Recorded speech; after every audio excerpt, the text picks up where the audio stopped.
ಇಲ್ಲಿ ನಾವು ವಿವರಿಸುವ ಮಾಹಿತಿ ಕೇವಲ ಶೈಕ್ಷಣಿಕ ಉದ್ದೇಶಕ್ಕಾಗಿ ಮಾತ್ರ. ಹಾಗೂ ನಾವು ವಿವರಿಸುವ ಮಾಹಿತಿಯನ್ನು ಯಾರಾದರೂ ಅನುಸರಿಸುವ ಮೊದಲು ಪರಿಣಿತ ತಜ್ಞರನ್ನು ಅಥವಾ ಪರಿಣಿತ ವೈದ್ಯರನ್ನು ಭೇಟಿ ನೀಡಿ. ಹಾಗೂ ನಾವು ಚರ್ಚಿಸುವ ಅಥವಾ ವಿವರಿಸುವ ಮಾಹಿತಿಯಿಂದ ಆಗುವ ಅನಾನುಕೂಲಗಳಿಗೆ ಆರೋಗ್ಯ ಕನ್ನಡ ಪಾಡ್ಕಾಸ್ಟ್ ಆಗಲಿ ಆರೋಗ್ಯ ಕನ್ನಡ ಪಾಡ್ಕಾಸ್ಟ್ನ ಮಾಲೀಕರಾಗಲಿ ಜವಾಬ್ದಾರರಲ್ಲ.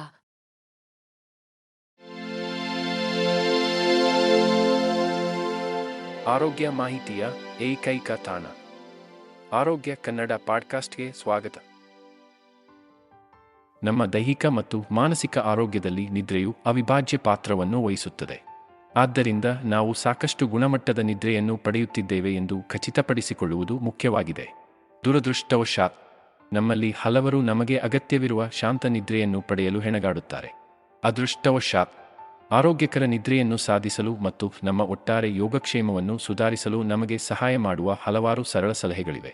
ಇಲ್ಲಿ ನಾವು ಈ ಸಲಹೆಗಳನ್ನು ಅನ್ವೇಷಿಸುತ್ತೇವೆ ಮತ್ತು ಅವುಗಳು ನಮಗೆ ಉತ್ತಮವಾಗಲು ಮತ್ತು ಉತ್ತಮವಾಗಿ ನಿದ್ರೆ ಮಾಡಲು ಹೇಗೆ ಸಹಾಯ ಮಾಡುತ್ತದೆ ಎಂಬುದನ್ನು ಚರ್ಚಿಸುತ್ತೇವೆ. ನಿದ್ರೆ ನಮ್ಮ ದೈನಂದಿನ ಜೀವನದ ಅವಿಭಾಜ್ಯ ಅಂಗವಾಗಿದೆ, ಆದರೆ ಇದನ್ನು ಸಾಮಾನ್ಯವಾಗಿ ಕಡೆಗಣಿಸಲಾಗುತ್ತದೆ.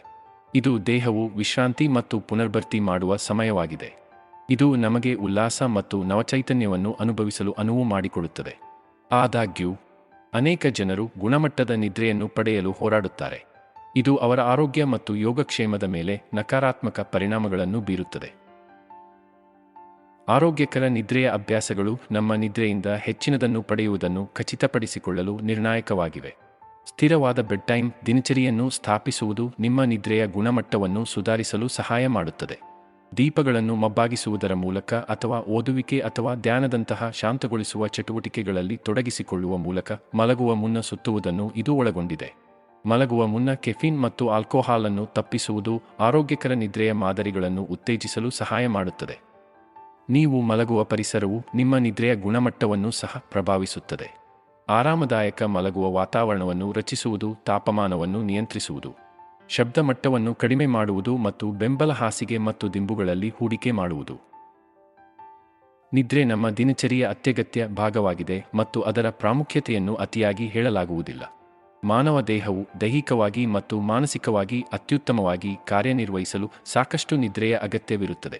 ಉತ್ತಮ ರಾತ್ರಿಯ ನಿದ್ರೆಯು ದೇಹವು ತನ್ನನ್ನು ತಾನೇ ಸರಿಪಡಿಸಲು ಮತ್ತು ಪುನರ್ಯೌವನಗೊಳ್ಳಲು ಸಹಾಯ ಮಾಡುತ್ತದೆ. ಮರುದಿನ ನಿಮಗೆ ಉಲ್ಲಾಸ ಮತ್ತು ಚೈತನ್ಯವನ್ನು ನೀಡುತ್ತದೆ. ಆರೋಗ್ಯಕರ ನಿದ್ರೆಯ ಮಾದರಿಗಳು ಒಟ್ಟಾರೆ ಆರೋಗ್ಯದ ಮೇಲೆ ಗಮನಾರ್ಹ ಪರಿಣಾಮ ಬೀರುತ್ತವೆ. ಸಾಕಷ್ಟು ನಿದ್ರೆಯ ಕೊರತೆಯು ಬೊಜ್ಜು, ಮಧುಮೇಹ, ಹೃದಯ ರಕ್ತನಾಳದ ಕಾಯಿಲೆ, ಖಿನ್ನತೆ ಮತ್ತು ಆತಂಕದ ಅಸ್ವಸ್ಥತೆಗಳಂತಹ ವಿವಿಧ ಆರೋಗ್ಯ ಸಮಸ್ಯೆಗಳಿಗೆ ಸಂಬಂಧಿಸಿದೆ. ಹೆಚ್ಚುವರಿಯಾಗಿ ಇದು ಮೆಮೊರಿ, ಧಾರಣ ಮತ್ತು ನಿರ್ಧಾರ ತೆಗೆದುಕೊಳ್ಳುವ ಕೌಶಲ್ಯಗಳಂತಹ ಅರಿವಿನ ಕಾರ್ಯಗಳ ಮೇಲೆ ನಕಾರಾತ್ಮಕ ಪರಿಣಾಮ ಬೀರಬಹುದು. ಎಲ್ಲ ವಯಸ್ಸಿನ ಜನರಿಗೆ ಸಾಕಷ್ಟು ಗುಣಮಟ್ಟದ ನಿದ್ರೆಯನ್ನು ಪಡೆಯುವುದು ಬಹಳ ಮುಖ್ಯ. ಮಕ್ಕಳು ತಮ್ಮ ಬೆಳವಣಿಗೆ ಮತ್ತು ಬೆಳವಣಿಗೆಯನ್ನು ಬೆಂಬಲಿಸಲು ವಯಸ್ಕರಿಗಿಂತ ಹೆಚ್ಚು ಗಂಟೆಗಳ ಪುನಶ್ಚೈತನ್ಯಕಾರಿ ಸ್ನೂಜ್ ಅಗತ್ಯವಿರುತ್ತದೆ. ವಯಸ್ಸಾದವರಿಗೆ ಆರೋಗ್ಯಕರ ಮಲಗುವ ಅಭ್ಯಾಸಗಳು ಬೇಕಾಗುತ್ತವೆ, ಏಕೆಂದರೆ ಅವರು ತಮ್ಮ ನೈಸರ್ಗಿಕ ನಿದ್ರೆಯ ಚಕ್ರಗಳನ್ನು ಅಡ್ಡಿಪಡಿಸುವ ವಯಸ್ಸಿಗೆ ಸಂಬಂಧಿಸಿದ ಬದಲಾವಣೆಗಳನ್ನು ಅನುಭವಿಸುತ್ತಾರೆ. ನಿದ್ರೆಯ ಹಂತಗಳು. ನಾವು ಚೆನ್ನಾಗಿ ನಿದ್ದೆ ಮಾಡುವಾಗ ನಮ್ಮ ದೇಹವು ಹಾದುಹೋಗುವ ವಿವಿಧ ಹಂತಗಳನ್ನು ಉಲ್ಲೇಖಿಸುತ್ತದೆ. ಒಟ್ಟಾರೆಯಾಗಿ 5 ವಿಭಿನ್ನ ಹಂತಗಳಿವೆ. ಇವೆಲ್ಲವೂ ನಾವು ವಿಶ್ರಾಂತಿ ಮತ್ತು ಪುನರ್ಯೌವನಗೊಳಿಸುವಿಕೆಯ ಭಾವನೆಯನ್ನು ಖಾತ್ರಿಪಡಿಸುವಲ್ಲಿ ಪ್ರಮುಖ ಕಾರ್ಯವನ್ನು ನಿರ್ವಹಿಸುತ್ತವೆ. ಮೊದಲ ಹಂತವನ್ನು ನಿದ್ರೆಯ ಹಗುರವಾದ ಹಂತ ಎಂದು ಕರೆಯಲಾಗುತ್ತದೆ ಮತ್ತು ಸಾಮಾನ್ಯವಾಗಿ ಕೆಲವೇ ನಿಮಿಷಗಳವರೆಗೆ ಇರುತ್ತದೆ. ಈ ಹಂತದಲ್ಲಿ ನಿಮ್ಮ ಸ್ನಾಯುಗಳು ವಿಶ್ರಾಂತಿ ಪಡೆಯಲು ಪ್ರಾರಂಭಿಸುತ್ತವೆ. ನಿಮ್ಮ ಹೃದಯ ಬಡಿತವು ನಿಧಾನಗೊಳ್ಳುತ್ತದೆ ಮತ್ತು ನೀವು ಸ್ವಲ್ಪ ಎಳೆತಗಳು ಅಥವಾ ಎಳೆತಗಳನ್ನು ಅನುಭವಿಸಬಹುದು. ಎರಡನೆಯ ಹಂತವೆಂದರೆ ನಿಮ್ಮ ದೇಹದ ಉಷ್ಣತೆಯು ಕಡಿಮೆಯಾಗುತ್ತದೆ. ನಿಮ್ಮ ಉಸಿರಾಟವು ಹೆಚ್ಚು ನಿಯಮಿತವಾಗಿರುತ್ತದೆ ಮತ್ತು ನಿಮ್ಮ ಸುತ್ತಲಿನ ಯಾವುದೇ ಬಾಹ್ಯ ಪ್ರಚೋದಕಗಳ ಬಗ್ಗೆ ನಿಮಗೆ ಕಡಿಮೆ ಅರಿವಿರುತ್ತದೆ. ಈ ಹಂತವು ನಮ್ಮ ಒಟ್ಟು ನಿದ್ರೆಯ ಸಮಯದ ಸುಮಾರು 50% ಭಾಗವನ್ನು ಹೊಂದಿದೆ ಮತ್ತು ಜೀವಕೋಶದ ದುರಸ್ತಿ ಮತ್ತು ಬೆಳವಣಿಗೆಯಂತಹ ಒಟ್ಟಾರೆ ಪುನಶ್ಚೈತನ್ಯಕಾರಿ ಕಾರ್ಯಗಳಿಗೆ ಇದು ನಿರ್ಣಾಯಕವಾಗಿದೆ. ಮೂರನೇ ಹಂತವು ಆಳವಾದ ನಿದ್ರೆಯ ಆರಂಭವನ್ನು ಸೂಚಿಸುತ್ತದೆ. ಸಿರ್ಕಾಡಿಯನ್ ರಿದಮ್ ನಮ್ಮ ದೇಹದ ದೈನಂದಿನ ಚಕ್ರಗಳನ್ನು ನಿಯಂತ್ರಿಸುವ ನೈಸರ್ಗಿಕ ಪ್ರಕ್ರಿಯೆಯಾಗಿದೆ. ಇದು ನಮ್ಮ ನಿದ್ರೆಯ ಎಚ್ಚರ ಚಕ್ರ, ಹಾರ್ಮೋನ್ ಸ್ರವಿಸುವಿಕೆ ಮತ್ತು ಇತರ ನಿರ್ಣಾಯಕ ಶಾರೀರಿಕ ಕ್ರಿಯೆಗಳನ್ನು ನಿಯಂತ್ರಿಸುವ ಆಂತರಿಕ ಜೈವಿಕ ಗಡಿಯಾರವಾಗಿದೆ. ನಮ್ಮ ಆರೋಗ್ಯ ಮತ್ತು ಯೋಗಕ್ಷೇಮವನ್ನು ಕಾಪಾಡಿಕೊಳ್ಳಲು ಈ ಪ್ರಕ್ರಿಯೆಯು ಅವಶ್ಯಕವಾಗಿದೆ. ನಮ್ಮ ಸಿರ್ಕಾಡಿಯನ್ ರಿದಮ್ ಬೆಳಕಿನ ಮಾನ್ಯತೆ ಸಾಮಾಜಿಕ ಸೂಚನೆಗಳು ಮತ್ತು ತಾಪಮಾನ ಬದಲಾವಣೆಗಳಂತಹ ವಿವಿಧ ಅಂಶಗಳಿಂದ ಪ್ರಭಾವಿತವಾಗಿರುತ್ತದೆ. ಹಗಲಿನಲ್ಲಿ ನಾವು ಪ್ರಕಾಶಮಾನವಾದ ಬೆಳಕಿಗೆ ಒಡ್ಡಿಕೊಂಡಾಗ ಅದು ನಮ್ಮ ಆಂತರಿಕ ಗಡಿಯಾರವನ್ನು ಮರುಹೊಂದಿಸಲು ಮತ್ತು ನಮ್ಮನ್ನು ಎಚ್ಚರವಾಗಿರಿಸಲು ಸಹಾಯ ಮಾಡುತ್ತದೆ. ರಾತ್ರಿಯ ಸಮಯದಲ್ಲಿ ಕತ್ತಲೆಗೆ ಪ್ರತಿಕ್ರಿಯೆಯಾಗಿ ಮೆಲ್ಟೋನಿನ್ ಹಾರ್ಮೋನ್ ಉತ್ಪಾದನೆಯು ಹೆಚ್ಚಾಗುತ್ತದೆ. ಅದು ನಮ್ಮನ್ನು ನಿದ್ರೆಗೆ ಸಿದ್ಧಪಡಿಸುತ್ತದೆ. ಕಳಪೆ ನಿದ್ರೆಯ ಅಭ್ಯಾಸಗಳು ಅಥವಾ ಬೆಸಗಂಟೆಗಳಲ್ಲಿ ಕೆಲಸ ಮಾಡುವ ಮೂಲಕ ನಾವು ಈ ನೈಸರ್ಗಿಕ ಪ್ರಕ್ರಿಯೆಯನ್ನು ಅಡ್ಡಿಪಡಿಸಿದಾಗ ಇದು ನಿದ್ರಾಹೀನತೆ, ಸ್ಥೂಲಕಾಯತೆ, ಖಿನ್ನತೆಯಂತಹ ಹಲವಾರು ಆರೋಗ್ಯ ಸಮಸ್ಯೆಗಳಿಗೆ ಕಾರಣವಾಗಬಹುದು ಮತ್ತು ಹೃದ್ರೋಗ ಮತ್ತು ಮಧುಮೇಹದಂತಹ ದೀರ್ಘಕಾಲದ ಕಾಯಿಲೆಗಳನ್ನು ಅಭಿವೃದ್ಧಿಪಡಿಸುವ ಅಪಾಯವನ್ನು ಹೆಚ್ಚಿಸುತ್ತದೆ. ಮೆಲ್ಟೋನಿನ್ ಹಾರ್ಮೋನ್ ಆಗಿದ್ದು ಅದು ನಮ್ಮ ನಿದ್ರೆಯ ಎಚ್ಚರ ಚಕ್ರವನ್ನು ನಿಯಂತ್ರಿಸುವಲ್ಲಿ ನಿರ್ಣಾಯಕ ಪಾತ್ರವನ್ನು ವಹಿಸುತ್ತದೆ. ಇದು ಪ್ರಾಥಮಿಕವಾಗಿ ಪೀನಲ್ ಗ್ರಂಥಿಯಿಂದ ಉತ್ಪತ್ತಿಯಾಗುತ್ತದೆ. ಇದು ಮೆದುಳಿನ ಆಳದಲ್ಲಿರುವ ಸಣ್ಣ ಅಂತಃಸ್ರಾವಕ ಗ್ರಂಥಿಯಾಗಿದೆ. ಮೆಲ್ಟೋನಿನ್ ಬಿಡುಗಡೆಯು ಕತ್ತಲೆಯಿಂದ ಪ್ರಚೋದಿಸಲ್ಪಡುತ್ತದೆ ಮತ್ತು ಬೆಳಕಿನಿಂದ ನಿಗ್ರಹಿಸಲ್ಪಡುತ್ತದೆ. ಅಂದರೆ ಅದರ ಮಟ್ಟವು ರಾತ್ರಿಯಲ್ಲಿ ಏರುತ್ತದೆ ಮತ್ತು ಹಗಲಿನಲ್ಲಿ ಕುಸಿಯುತ್ತದೆ. ಮೆಲ್ಟೋನಿನ್ ಉತ್ಪಾದನೆಯು ನಮಗೆ ನಿದ್ರೆಯನ್ನು ಅನುಭವಿಸಲು ಸಹಾಯ ಮಾಡುತ್ತದೆ ಮತ್ತು ನಮ್ಮ ದೇಹವನ್ನು ಶಾಂತ ನಿದ್ರೆಗೆ ಸಿದ್ಧಪಡಿಸುತ್ತದೆ. ದೇಹದ ಉಷ್ಣತೆ, ರಕ್ತದೊತ್ತಡ ಮತ್ತು ಪ್ರತಿರಕ್ಷಣಾ ವ್ಯವಸ್ಥೆಯಂತಹ ಹಲವಾರು ಇತರ ದೈಹಿಕ ಕಾರ್ಯಗಳನ್ನು ನಿಯಂತ್ರಿಸುವಲ್ಲಿ ಈ ಹಾರ್ಮೋನ್ ಪ್ರಮುಖ ಪಾತ್ರ ವಹಿಸುತ್ತದೆ. ಮೆಲ್ಟೋನಿನ್ ಪೂರಕಗಳನ್ನು ಸಾಮಾನ್ಯವಾಗಿ ನಿದ್ರಾಹೀನತೆ ಅಥವಾ ಇತರ ನಿದ್ರಾಹೀನತೆಗಳಿಗೆ ಚಿಕಿತ್ಸೆ ನೀಡಲು ಬಳಸಲಾಗುತ್ತದೆ. ಆದಾಗ್ಯೂ ನಿದ್ರೆಯ ಸಮಸ್ಯೆಗಳಿರುವ ಕೆಲವು ವ್ಯಕ್ತಿಗಳಿಗೆ ಮೆಲ್ಟೋನಿನ್ ಸಹಾಯಕವಾಗಿದ್ದರೂ ಅದು ಎಲ್ಲರಿಗೂ ಪರಿಣಾಮಕಾರಿಯಾಗಿರುವುದಿಲ್ಲ ಎಂಬುದನ್ನು ಗಮನಿಸುವುದು ಮುಖ್ಯವಾಗಿದೆ. ಹೆಚ್ಚುವರಿಯಾಗಿ ತಲೆತಿರುಗುವಿಕೆ ಅಥವಾ ವಾಕರಿಕೆ ಮುಂತಾದ ಅದರ ಬಳಕೆಯೊಂದಿಗೆ ಸಂಭವನೀಯ ಅಡ್ಡಪರಿಣಾಮಗಳೂ ಇವೆ. ನೀಲಿ ಬೆಳಕು ನಮ್ಮ ಆಧುನಿಕ ಜಗತ್ತಿನಲ್ಲಿ ಸರ್ವತ್ರವಾಗಿರುವ ಒಂದು ರೀತಿಯ ಬೆಳಕು. ಇದು ಸ್ಮಾರ್ಟ್ಫೋನ್ಗಳು, ಕಂಪ್ಯೂಟರ್ಗಳು ಮತ್ತು ಟೆಲಿವಿಷನ್ಗಳಂತಹ ಎಲೆಕ್ಟ್ರಾನಿಕ್ ಸಾಧನಗಳಿಂದ ಹೊರಸೂಸಲ್ಪಡುತ್ತದೆ. ನೀಲಿ ಬೆಳಕು ಅನೇಕ ಪ್ರಯೋಜನಗಳನ್ನು ಹೊಂದಿದೆ. ಉದಾಹರಣೆಗೆ ಮನಸ್ಥಿತಿಯನ್ನು ಸುಧಾರಿಸುವುದು ಮತ್ತು ಜಾಗರೂಕತೆಯನ್ನು ಹೆಚ್ಚಿಸುವುದು. ಇದು ನಮ್ಮ ನಿದ್ರೆಯ ಮಾದರಿಗಳ ಮೇಲೆ ನಕಾರಾತ್ಮಕ ಪರಿಣಾಮಗಳನ್ನು ಬೀರುತ್ತದೆ. ದೇಹದ ನೈಸರ್ಗಿಕ ಸಿರ್ಕಾಡಿಯನ್ ರಿದಮ್ ಅದರ ಪರಿಸರದಲ್ಲಿ ಸುತ್ತುವರಿದ ಬೆಳಕಿನ ಪ್ರಮಾಣಕ್ಕೆ ಪ್ರತಿಕ್ರಿಯಿಸುತ್ತದೆ. ರಾತ್ರಿಯಲ್ಲಿ ನೀಲಿ ಬೆಳಕಿಗೆ ಒಡ್ಡಿಕೊಳ್ಳುವುದರಿಂದ ಈ ಲಯವನ್ನು ಅಡ್ಡಿಪಡಿಸಬಹುದು, ಏಕೆಂದರೆ ಇದು ನಿದ್ರೆಯನ್ನು ನಿಯಂತ್ರಿಸುವ ಹಾರ್ಮೋನ್ ಮೆಲ್ಟೋನಿನ್ ಉತ್ಪಾದನೆಯನ್ನು ನಿಗ್ರಹಿಸುತ್ತದೆ. ಇದು ನಿದ್ರಿಸಲು ಮತ್ತು ರಾತ್ರಿಯಿಡೀ ನಿದ್ದೆ ಮಾಡಲು ತೊಂದರೆ ಉಂಟುಮಾಡಬಹುದು. ನಮ್ಮ ನಿದ್ರೆಯ ಮಾದರಿಗಳನ್ನು ಅಡ್ಡಿಪಡಿಸುವುದರ ಜೊತೆಗೆ ನೀಲಿ ಬೆಳಕಿನ ಮಾನ್ಯತೆ ಇತರ ನಕಾರಾತ್ಮಕ ಆರೋಗ್ಯ ಪರಿಣಾಮಗಳನ್ನು ಉಂಟುಮಾಡಬಹುದು. ಸ್ಥೂಲಕಾಯತೆ, ಮಧುಮೇಹ ಮತ್ತು ಖಿನ್ನತೆಯ ಹೆಚ್ಚಿನ ಅಪಾಯದೊಂದಿಗೆ ನೀಲಿ ಬೆಳಕಿಗೆ ಅತಿಯಾದ ಒಡ್ಡಿಕೊಳ್ಳುವಿಕೆಯನ್ನು ಅಧ್ಯಯನಗಳು ಜೋಡಿಸಿವೆ. ಕೆಫೀನ್ ಸೇವನೆಯು ಪ್ರಪಂಚದಾದ್ಯಂತ ಅನೇಕ ಜನರಿಗೆ ಸಾಮಾನ್ಯ ಅಭ್ಯಾಸವಾಗಿದೆ. ಈ ವಸ್ತುವನ್ನು ಕಾಫಿ, ಚಹಾ ಮತ್ತು ಶಕ್ತಿ ಪಾನೀಯಗಳಂತಹ ವಿವಿಧ ರೀತಿಯ ಪಾನೀಯಗಳಲ್ಲಿ ಕಾಣಬಹುದು. ಕೆಫೀನ್ ಜಾಗರೂಕತೆ ಮತ್ತು ಅರಿವಿನ ಕಾರ್ಯದ ಮೇಲೆ ಧನಾತ್ಮಕ ಪರಿಣಾಮಗಳನ್ನು ಹೊಂದಿದೆ. ಇದು ನಿದ್ರೆಯ ಗುಣಮಟ್ಟದ ಮೇಲೆ ನಕಾರಾತ್ಮಕ ಪರಿಣಾಮಗಳನ್ನು ಉಂಟುಮಾಡಬಹುದು. ಕೆಫೀನ್ ನಿದ್ರೆಯ ಮೇಲೆ ಪರಿಣಾಮ ಬೀರುವ ಮುಖ್ಯ ವಿಧಾನವೆಂದರೆ ನಿದ್ರೆಯ ಆಕ್ರಮಣವನ್ನು ವಿಳಂಬಗೊಳಿಸುವುದು. ಇದರರ್ಥ ನೀವು ಮಲಗುವ ಸಮಯದ ಹತ್ತಿರ ಕೆಫೀನ್ ಸೇವಿಸಿದರೆ ನೀವು ನಿದ್ರಿಸಲು ಹೆಚ್ಚು ಸಮಯ ತೆಗೆದುಕೊಳ್ಳುತ್ತದೆ. ಇದರ ಜೊತೆಯಲ್ಲಿ ಕೆಫೀನ್ ರಾತ್ರಿಯಲ್ಲಿ ನೀವು ಪಡೆಯುವ ಆಳವಾದ ನಿದ್ರೆಯ ಪ್ರಮಾಣವನ್ನು ಕಡಿಮೆ ಮಾಡುತ್ತದೆ. ಇದು ದೈಹಿಕ ಪುನಃಸ್ಥಾಪನೆ ಮತ್ತು ಮೆಮೊರಿ ಬಲವರ್ಧನೆಗೆ ಅವಶ್ಯಕವಾಗಿದೆ. ಇದಲ್ಲದೆ ದಿನವಿಡೀ ಕೆಫೀನ್ ಅನ್ನು ದೊಡ್ಡ ಪ್ರಮಾಣದಲ್ಲಿ ಸೇವಿಸುವುದರಿಂದ ಅಡ್ಡಿಪಡಿಸಿದ ನಿದ್ರೆಯ ಮಾದರಿಗಳು ಮತ್ತು ನಿದ್ರಾಹೀನತೆಗೆ ಕಾರಣವಾಗಬಹುದು. ನೀವು ಮಲಗುವ ಸಮಯಕ್ಕೆ ಹಲವಾರು ಗಂಟೆಗಳ ಮೊದಲು ನಿಮ್ಮ ಕೊನೆಯ ಕಪ್ ಕಾಫಿ ಅಥವಾ ಚಹಾವನ್ನು ಸೇವಿಸಿದರೂ ಸಹ ನೀವು ಮಲಗಲು ಹೋದಾಗ ಅದರ ಪರಿಣಾಮಗಳು ನಿಮ್ಮ ವ್ಯವಸ್ಥೆಯಲ್ಲಿ ಇನ್ನೂ ಕಂಡುಬರಬಹುದು. ಆಲ್ಕೋಹಾಲ್ ಪ್ರಪಂಚದಲ್ಲಿ ಸಾಮಾನ್ಯವಾಗಿ ಸೇವಿಸುವ ಪದಾರ್ಥಗಳಲ್ಲಿ ಒಂದಾಗಿದೆ. ಅನೇಕ ಜನರು ವಿಶ್ರಾಂತಿ ಅಥವಾ ಸಾಮಾಜಿಕ ಉದ್ದೇಶಗಳಿಗಾಗಿ ಅದರಲ್ಲಿ ತೊಡಗುತ್ತಾರೆ. ಆಲ್ಕೋಹಾಲ್ ದೇಹದ ಮೇಲೆ ಆರಂಭದಲ್ಲಿ ಶಾಂತಗೊಳಿಸುವ ಪರಿಣಾಮವನ್ನು ಬೀರಬಹುದು. ಇದು ನಿದ್ರೆಯ ಗುಣಮಟ್ಟ ಮತ್ತು ಅವಧಿಯ ಮೇಲೆ ನಕಾರಾತ್ಮಕ ಪರಿಣಾಮಗಳನ್ನು ಬೀರುತ್ತದೆ. ಇದಕ್ಕೆ ಒಂದು ಕಾರಣವೆಂದರೆ ಆಲ್ಕೋಹಾಲ್ ದೇಹದ ನೈಸರ್ಗಿಕ ನಿದ್ರೆಯ ಚಕ್ರವನ್ನು ಅಡ್ಡಿಪಡಿಸುತ್ತದೆ. ಇದು ನಿಮಗೆ ಆರಂಭದಲ್ಲಿ ಅರೆನಿದ್ರಾವಸ್ಥೆಯನ್ನು ಉಂಟುಮಾಡಬಹುದು. ಆದರೆ ನಿಮ್ಮ ದೇಹವು ಆಲ್ಕೋಹಾಲ್ ಅನ್ನು ಒಡೆಯಲು ಮತ್ತು ಪ್ರಕ್ರಿಯೆಗೊಳಿಸಲು ಪ್ರಾರಂಭಿಸಿದಾಗ ಅದು ನಿಮ್ಮ ರೆಮ್ ಕ್ಷಿಪ್ರ ಕಣ್ಣಿನ ಚಲನೆ ನಿದ್ರೆಯ ಹಂತವನ್ನು ತೊಂದರೆಗೊಳಿಸುತ್ತದೆ. ಇದು ಉತ್ತಮ ಗುಣಮಟ್ಟದ ವಿಶ್ರಾಂತಿಗೆ ಅವಶ್ಯಕವಾಗಿದೆ. ಬೆಡ್ ಟೈಮ್ ಮೊದಲು ಮಧ್ಯಮ ಪ್ರಮಾಣದಲ್ಲಿ ಆಲ್ಕೋಹಾಲ್ ಸೇವನೆಯು ಒಟ್ಟಾರೆ ಕಳಪೆ ನಿದ್ರೆಯ ಗುಣಮಟ್ಟಕ್ಕೆ ಕಾರಣವಾಗಬಹುದು ಎಂದು ಸಂಶೋಧನೆ ತೋರಿಸಿದೆ. ಇನ್ನೊಂದು ಅಂಶವೆಂದರೆ ಅತಿಯಾದ ಮದ್ಯಪಾನದಿಂದ ಉಂಟಾಗುವ ನಿರ್ಜಲೀಕರಣ. ಆಲ್ಕೋಹಾಲ್ ಮೂತ್ರವರ್ಧಕವಾಗಿ ಕಾರ್ಯನಿರ್ವಹಿಸುತ್ತದೆ. ಅಂದರೆ ಇದು ನಿರ್ಜಲೀಕರಣವನ್ನು ಉಂಟುಮಾಡುವ ಮೂತ್ರ ವಿಸರ್ಜನೆಯನ್ನು ಉತ್ತೇಜಿಸುತ್ತದೆ. ರಾತ್ರಿಯಲ್ಲಿ ಸ್ನಾನಗೃಹಕ್ಕೆ ಆಗಾಗ್ಗೆ ಪ್ರವಾಸಗಳಿಗೆ ಕಾರಣವಾಗುತ್ತದೆ ಮತ್ತು ನಿಮ್ಮ ನೈಸರ್ಗಿಕ ನಿದ್ರೆಯ ಲಯವನ್ನು ಅಡ್ಡಿಪಡಿಸುತ್ತದೆ. Nicotine cigarette. ಈ ಸಿಗರೇಟ್ ಮತ್ತು ಇತರ ತಂಬಾಕು ಉತ್ಪನ್ನಗಳಲ್ಲಿ ಕಂಡುಬರುವ ಹೆಚ್ಚು ವ್ಯಸನಕಾರಿ ವಸ್ತುವಾಗಿದೆ. ನಿಕೋಟಿನ್ ಜಾಗರೂಕತೆ ಮತ್ತು ಗಮನದಲ್ಲಿ ತಾತ್ಕಾಲಿಕ ವರ್ಧಕವನ್ನು ನೀಡಬಹುದಾದರೂ ಇದು ನಿದ್ರೆಯ ಮೇಲೆ ನಕಾರಾತ್ಮಕ ಪರಿಣಾಮಗಳನ್ನು ಬೀರುತ್ತದೆ. ವಾಸ್ತವವಾಗಿ ನಿಕೋಟಿನ್ ಬಳಕೆಯು ಸಾಮಾನ್ಯ ನಿದ್ರೆಯ ಮಾದರಿಗಳನ್ನು ಅಡ್ಡಿಪಡಿಸುತ್ತದೆ ಮತ್ತು ಕಳಪೆ ಗುಣಮಟ್ಟದ ನಿದ್ರೆಗೆ ಕಾರಣವಾಗಬಹುದು ಎಂದು ಅಧ್ಯಯನಗಳು ತೋರಿಸಿವೆ. ಈ ಅಡ್ಡಿಗೆ ಒಂದು ಕಾರಣವೆಂದರೆ ನಿಕೋಟಿನ್ ಕೇಂದ್ರ ನರಮಂಡಲವನ್ನು ಸಕ್ರಿಯಗೊಳಿಸುವ ಉತ್ತೇಜಕವಾಗಿದೆ. ಮಲಗುವ ಮುನ್ನ ಅಥವಾ ರಾತ್ರಿಯ ಸಮಯದಲ್ಲಿ ಸೇವಿಸಿದಾಗ ಇದು ಹೆಚ್ಚಿದ ಹೃದಯ ಬಡಿತ, ಹೆಚ್ಚಿದ ರಕ್ತದೊತ್ತಡ ಮತ್ತು ಹೆಚ್ಚು ಆಳವಿಲ್ಲದ ಉಸಿರಾಟಕ್ಕೆ ಕಾರಣವಾಗಬಹುದು. ಇವೆಲ್ಲವೂ ನಿದ್ರಿಸಲು ಅಥವಾ ನಿದ್ರಿಸಲು ಕಷ್ಟವಾಗುತ್ತದೆ. ಹೆಚ್ಚುವರಿಯಾಗಿ ಅಭ್ಯಾಸದ ಧೂಮಪಾನಿಗಳು ತಮ್ಮ ದೇಹವು ನಿಕೋಟಿನ್ ಅನ್ನು ಹಂಬಲಿಸುವುದರಿಂದ ರಾತ್ರಿಯಲ್ಲಿ ಹಿಂತೆಗೆದುಕೊಳ್ಳುವ ಲಕ್ಷಣಗಳನ್ನು ಅನುಭವಿಸುತ್ತಾರೆ. ಮಧುಮೇಹ, ಸ್ಥೂಲಕಾಯತೆ, ಹೃದ್ರೋಗ ಮತ್ತು ಖಿನ್ನತೆ ಸೇರಿದಂತೆ ವಿವಿಧ ರೀತಿಯ ಆರೋಗ್ಯ ಸಮಸ್ಯೆಗಳಿಗೆ ಕಳಪೆ ನಿದ್ರೆಯು ಸಂಬಂಧಿಸಿರುವುದರಿಂದ ನಿದ್ರೆಯ ಮೇಲೆ ನಿಕೋಟಿನ್ನ ಪರಿಣಾಮಗಳು ವಿಶೇಷವಾಗಿ ಸಂಬಂಧಿಸಿವೆ. ಔಷಧಗಳು ಧನಾತ್ಮಕ ಮತ್ತು ಋಣಾತ್ಮಕ ಎರಡೂ ನಿದ್ರೆಯ ಮೇಲೆ ಗಮನಾರ್ಹ ಪರಿಣಾಮ ಬೀರಬಹುದು. ಕೆಲವು ಔಷಧಿಗಳು ವ್ಯಕ್ತಿಗಳು ವೇಗವಾಗಿ ನಿದ್ರಿಸಲು ಮತ್ತು ಹೆಚ್ಚು ಸಮಯ ನಿದ್ರಿಸಲು ಸಹಾಯ ಮಾಡಬಹುದು, ಆದರೆ ಇತರರು ಸಾಮಾನ್ಯ ನಿದ್ರೆಯ ಚಕ್ರವನ್ನು ಅಡ್ಡಿಪಡಿಸಬಹುದು ಮತ್ತು ನಿದ್ರಾಹೀನತೆ ಅಥವಾ ಇತರ ನಿದ್ರಾಭಂಗಕ್ಕೆ ಕಾರಣವಾಗಬಹುದು. ನಿದ್ರೆಯ ಸಮಸ್ಯೆಗಳೊಂದಿಗೆ ಹೋರಾಡುವ ವ್ಯಕ್ತಿಗಳಿಗೆ ನಿದ್ರೆಯ ಮೇಲೆ ಔಷಧಿಗಳ ಸಂಭಾವ್ಯ ಪರಿಣಾಮಗಳನ್ನು ಅರ್ಥಮಾಡಿಕೊಳ್ಳುವುದು ಬಹಳ ಮುಖ್ಯ. ರಾತ್ರಿಯಲ್ಲಿ ಒಬ್ಬ ವ್ಯಕ್ತಿಯನ್ನು ಎಚ್ಚರವಾಗಿರಿಸುವ ಆತಂಕ ಅಥವಾ ಖಿನ್ನತೆಯ ಲಕ್ಷಣಗಳನ್ನು ಕಡಿಮೆ ಮಾಡುವ ಮೂಲಕ ಔಷಧಿಗಳು ನಿದ್ರೆಯನ್ನು ಸುಧಾರಿಸುವ ಒಂದು ಮಾರ್ಗವಾಗಿದೆ. ಖಿನ್ನತೆ ಶಮನಕಾರಿಗಳು, ಉದಾಹರಣೆಗೆ, ಮನಸ್ಥಿತಿಯನ್ನು ನಿಯಂತ್ರಿಸಲು ಸಹಾಯ ಮಾಡುತ್ತದೆ ಮತ್ತು ಶಾಂತ ನಿದ್ರೆಗೆ ಅಡ್ಡಿಪಡಿಸುವ ದುಃಖ ಅಥವಾ ಹೆದರಿಕೆಯ ಭಾವನೆಗಳನ್ನು ಕಡಿಮೆ ಮಾಡುತ್ತದೆ.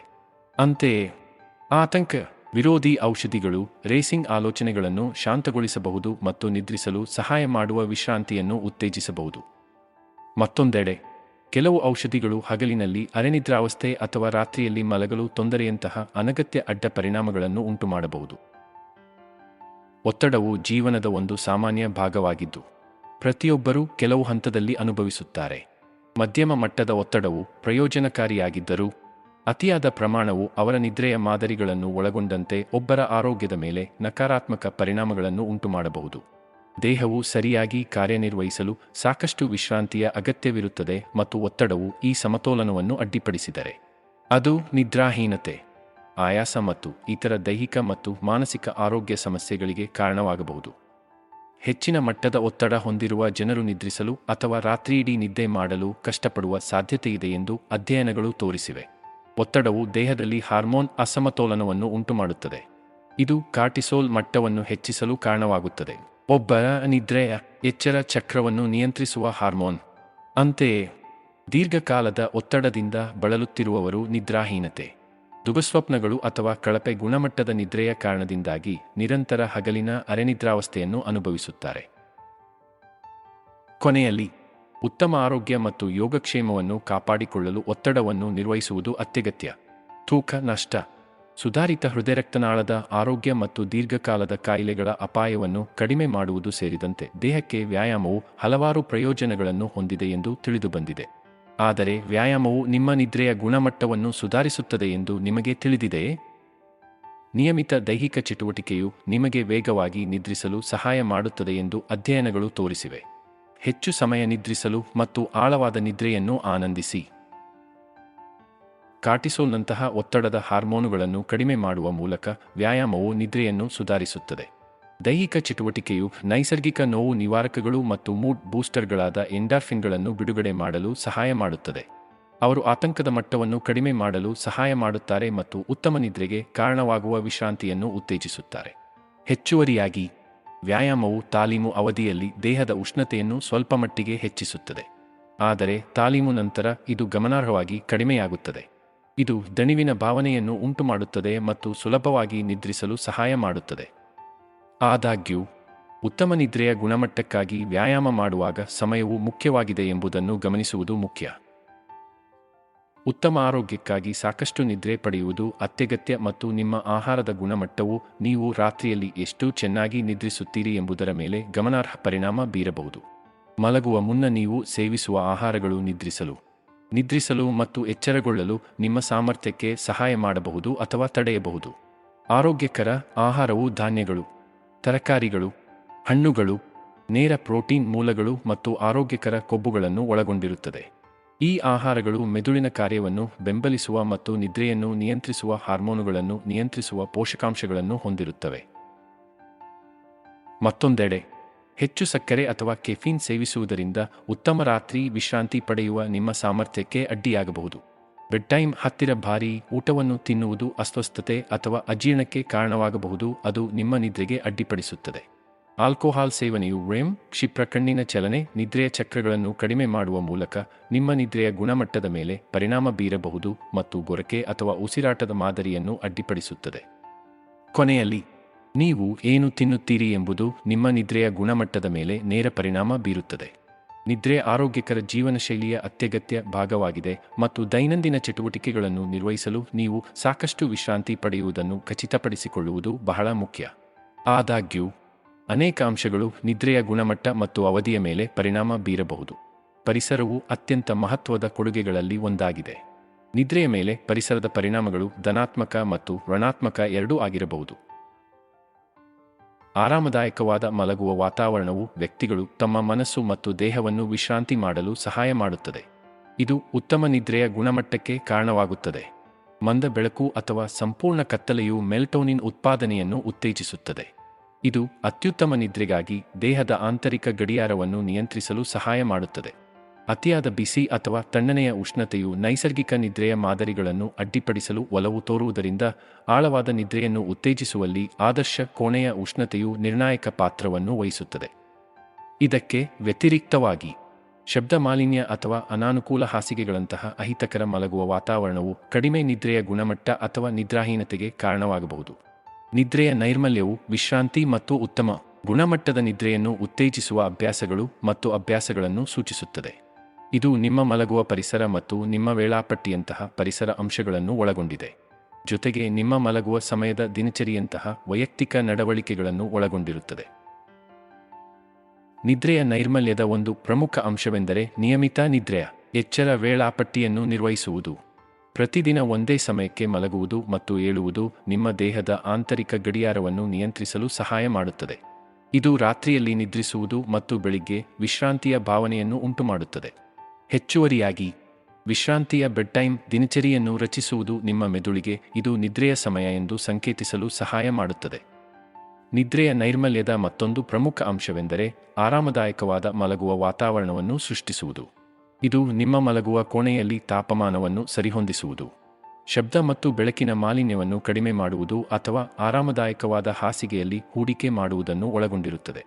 ಈ ಅಂಶಗಳಿಗೆ ಆದ್ಯತೆ ನೀಡುವ ಮೂಲಕ ನೀವು ಉತ್ತಮ ರಾತ್ರಿಯ ವಿಶ್ರಾಂತಿ ಪಡೆಯಲು ಸೂಕ್ತವಾದ ಸೆಟ್ಟಿಂಗ್ ಅನ್ನು ರಚಿಸಬಹುದು. ಸಾಮಾನ್ಯ ನಿದ್ರೆಯ ವೇಳಾಪಟ್ಟಿಯನ್ನು ಸ್ಥಾಪಿಸುವುದು ಒಟ್ಟಾರೆ ಆರೋಗ್ಯ ಮತ್ತು ಯೋಗಕ್ಷೇಮಕ್ಕೆ ನಿರ್ಣಾಯಕವಾಗಿದೆ. ನಮ್ಮ ದೈಹಿಕ ಮತ್ತು ಮಾನಸಿಕ ಆರೋಗ್ಯದಲ್ಲಿ ನಿದ್ರೆಯ ಅತ್ಯಗತ್ಯ ಪಾತ್ರವನ್ನು ವಹಿಸುತ್ತದೆ. ಪ್ರತಿರಕ್ಷಣಾ ವ್ಯವಸ್ಥೆಯಿಂದ ನಮ್ಮ ಮನಸ್ಥಿತಿಯವರೆಗೆ ಎಲ್ಲವನ್ನೂ ಪರಿಣಾಮ ಬೀರುತ್ತದೆ. ದುರದೃಷ್ಟವಶಾತ್, ಅನೇಕ ಜನರು ಆರೋಗ್ಯಕರ ನಿದ್ರೆಯ ಅಭ್ಯಾಸವನ್ನು ಸ್ಥಾಪಿಸಲು ಮತ್ತು ನಿರ್ವಹಿಸಲು ಹೆಣಗಾಡುತ್ತಾರೆ. ನಿಯಮಿತ ನಿದ್ರೆಯ ವೇಳಾಪಟ್ಟಿಯನ್ನು ಸ್ಥಾಪಿಸುವ ಕೀಲಿಗಳಲ್ಲಿ ಒಂದು ಸ್ಥಿರತೆಯಾಗಿದೆ. ವಾರಾಂತ್ಯದಲ್ಲಿಯೂ ಸಹ ಪ್ರತಿದಿನ ಒಂದೇ ಸಮಯದಲ್ಲಿ ಮಲಗಲು ಮತ್ತು ಏಳಲು ಪ್ರಯತ್ನಿಸಿ. ನಮ್ಮ ದೇಹಗಳು ದಿನಚರಿಯಲ್ಲಿ ಅಭಿವೃದ್ಧಿ ಹೊಂದುತ್ತವೆ. ಆದ್ದರಿಂದ ಸ್ಥಿರವಾದ ನಿದ್ರೆಯ ವೇಳಾಪಟ್ಟಿಗೆ ಅಂಟಿಕೊಳ್ಳುವುದು ನಮ್ಮ ಆಂತರಿಕ ಗಡಿಯಾರವನ್ನು ನಿಯಂತ್ರಿಸಲು ಮತ್ತು ನಮ್ಮ ವಿಶ್ರಾಂತಿಯ ಗುಣಮಟ್ಟವನ್ನು ಸುಧಾರಿಸಲು ಸಹಾಯ ಮಾಡುತ್ತದೆ. ಆರೋಗ್ಯಕರ ನಿದ್ರೆಯ ದಿನಚರಿಯನ್ನು ರಚಿಸುವಲ್ಲಿ ಮತ್ತೊಂದು ಪ್ರಮುಖ ಅಂಶವೆಂದರೆ ವಿಶ್ರಾಂತಿ ಮಲಗುವ ಸಮಯದ ಆಚರಣೆಯನ್ನು ರಚಿಸುವುದು. ಓದುವುದು, ಬೆಚ್ಚಗಿನ ಸ್ನಾನ ಮಾಡುವುದು ಅಥವಾ ಮಲಗುವ ಮುನ್ನ ಹಿತವಾದ ಸಂಗೀತವನ್ನು ಕೇಳುವುದು ಮುಂತಾದ ಶಾಂತಗೊಳಿಸುವ ಚಟುವಟಿಕೆಗಳಲ್ಲಿ ತೊಡಗಿಸಿಕೊಳ್ಳುವುದು ನಿಮ್ಮ ದೇಹವನ್ನು ಗಾಳಿ ಬೀಸುವ ಸಮಯ ಮತ್ತು ಶಾಂತನಿದ್ರೆಗೆ ತಯಾರಿ ಮಾಡುವ ಸಮಯ ಎಂದು ಸೂಚಿಸುತ್ತದೆ. ಉತ್ತಮ ರಾತ್ರಿಯ ವಿಶ್ರಾಂತಿ ಪಡೆಯಲು ವಿಶ್ರಾಂತಿ ನಿದ್ರೆಯ ವಾತಾವರಣವನ್ನು ರಚಿಸುವುದು ಅತ್ಯಗತ್ಯ, ಮತ್ತು ಇದು ಹೆಚ್ಚಿನ ಪ್ರಯತ್ನದ ಅಗತ್ಯವಿರುವುದಿಲ್ಲ. ನಿಮ್ಮ ಮಲಗುವ ಕೋಣೆಗೆ ಕೆಲವು ಸರಳ ಬದಲಾವಣೆಗಳು ಎಲ್ಲ ವ್ಯತ್ಯಾಸಗಳನ್ನು ಮಾಡಬಹುದು. ಮೊದಲನೆಯದಾಗಿ, ನಿಮ್ಮ ತಲೆ ಮತ್ತು ಕುತ್ತಿಗೆಯನ್ನು ಬೆಂಬಲಿಸುವ ಉತ್ತಮ ಗುಣಮಟ್ಟದ ಹಾಳೆಗಳು ಮತ್ತು ದಿಂಬುಗಳಂತಹ ಆರಾಮದಾಯಕವಾದ ಹಾಸಿಗೆಗಳಲ್ಲಿ ಹೂಡಿಕೆ ಮಾಡಿ. ಇದು ನಿದ್ದೆ ಮಾಡುವಾಗ ಹೆಚ್ಚು ಆರಾಮವಾಗಿರಲು ಸಹಾಯ ಮಾಡುತ್ತದೆ. ಮುಂದೆ ನಿಮ್ಮ ಕೋಣೆಯಲ್ಲಿನ ಬೆಳಕನ್ನು ಪರಿಗಣಿಸಿ. ಮಲಗುವ ಮುನ್ನ ಮೃದುವಾದ ಬೆಳಕು ಅಥವಾ ದೀಪಗಳನ್ನು ಮಂದಗೊಳಿಸುವುದು ಸಹ ಶಾಂತ ವಾತಾವರಣವನ್ನು ಸೃಷ್ಟಿಸಲು ಸಹಾಯ ಮಾಡುತ್ತದೆ. ಅದರ ಮೇಲೆ ನಿಮ್ಮ ಮಲಗುವ ಕೋಣೆಯಿಂದ ಯಾವುದೇ ಎಲೆಕ್ಟ್ರಾನಿಕ್ಸ್ ಅನ್ನು ತೆಗೆದುಹಾಕುವುದನ್ನು ಪರಿಗಣಿಸಿ ಅಥವಾ ಮಲಗುವ ಸಮಯಕ್ಕೆ ಕನಿಷ್ಠ 1 ಗಂಟೆ ಮೊದಲು ಅವುಗಳನ್ನು ಆಫ್ ಮಾಡಿ. ಎಲೆಕ್ಟ್ರಾನಿಕ್ಸ್ ಹೊರಸೂಸುವ ನೀಲಿ ಬೆಳಕು ನಿದ್ರೆಯ ಮಾದರಿಯನ್ನು ಅಡ್ಡಿಪಡಿಸುತ್ತದೆ ಎಂದು ತೋರಿಸಲಾಗಿದೆ. ವಿಶ್ರಾಂತಿ ನಿದ್ರೆಯ ವಾತಾವರಣವನ್ನು ಸೃಷ್ಟಿಸುವ ಇನ್ನೊಂದು ವಿಧಾನವೆಂದರೆ ಕೋಣೆಗೆ ಶಾಂತಗೊಳಿಸುವ ಪರಿಮಳವನ್ನು ಪರಿಚಯಿಸುವುದು. ನಿದ್ರೆ ನಮ್ಮ ಒಟ್ಟಾರೆ ಆರೋಗ್ಯ ಮತ್ತು ಯೋಗಕ್ಷೇಮದ ಅತ್ಯಗತ್ಯ ಅಂಶವಾಗಿದೆ. ಬಹಳ ದಿನಗಳ ನಂತರ ನಮ್ಮ ದೇಹವು ವಿಶ್ರಾಂತಿ, ರಿಪೇರಿ ಮತ್ತು ರೀಚಾರ್ಜ್ ಮಾಡುವ ಸಮಯ. ದುರದೃಷ್ಟವಶಾತ್ ಒತ್ತಡ ಅಥವಾ ಆತಂಕದಿಂದಾಗಿ ಪ್ರತಿ ರಾತ್ರಿ ಸಾಕಷ್ಟು ಗುಣಮಟ್ಟದ ನಿದ್ರೆ ಪಡೆಯಲು ಅನೇಕ ಜನರು ಹೋರಾಡುತ್ತಾರೆ. ಇದು ಆಯಾಸ, ಕಿರಿಕಿರಿ ಮತ್ತು ದೀರ್ಘಕಾಲದ ಆರೋಗ್ಯ ಸಮಸ್ಯೆಗಳಿಗೆ ಕಾರಣವಾಗಬಹುದು. ನಿದ್ರೆಯ ಗುಣಮಟ್ಟವನ್ನು ಸುಧಾರಿಸಲು ಒಂದು ಪರಿಣಾಮಕಾರಿ ಮಾರ್ಗವೆಂದರೆ ವಿಶ್ರಾಂತಿ ತಂತ್ರಗಳ ಬಳಕೆ.